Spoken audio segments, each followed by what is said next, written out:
Hey guys, welcome back to this teeny tiny micro episode of R&D Garage. It's basically more of an update. We can call it Project FJ Part 5 because she's done. She's done. Except for a new livery wrap, she is pretty much done, or new vinyl wrap, not livery. But one of the reasons why I wanted to film this was to kind of tote the virtues of having a dash cam in your car. I still can't really go into the details of the accident. However, I can let you know that the other guy was found 100% at fault, specifically due to the dash cam video.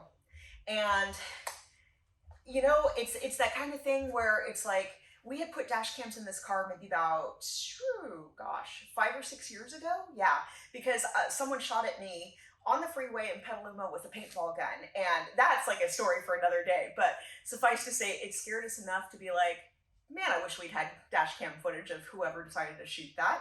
I was fine. It actually, I had my window, my driver's side window open that much. I was driving alone. The paintball managed to find its way into the window, past my head, and then exploded in the rear. And so I was going to get groceries after. I just figured it was a rock hitting the windshield. And when I opened up, you know, the back door, I was like, where the hell did that come from? So yeah, so anyway, that's the story of why we got dash cams in the first place. And then the other part that kind of cracked me up was I was working an all-nighter with my favorite prop guy, Rick. Hi, Rick. And he was kind of teasing me over the fact that I have dash cams. I'm like, dude, I get into an accident. This is gonna save my life, save me money, blah, blah, blah. Literally, the accident happened the next day, and he's like, okay, I see your point. So that worked out really, really good. Anyway, yeah, so we got a new to us fender. She's all put together. Dee went ahead and wrapped it. It looks amazing. So what we're gonna do next is kind of either go panel by panel and rewrap it ourselves or take it to a shop. So we're still kind of like up in the air on that.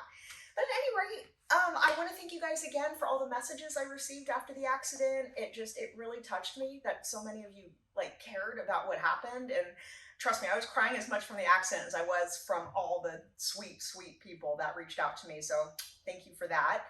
And yeah, I think that's all. We're going to go from there. So take it easy, guys. I hope you have a great rest of your weekend, and I'll be coming up with another video shortly.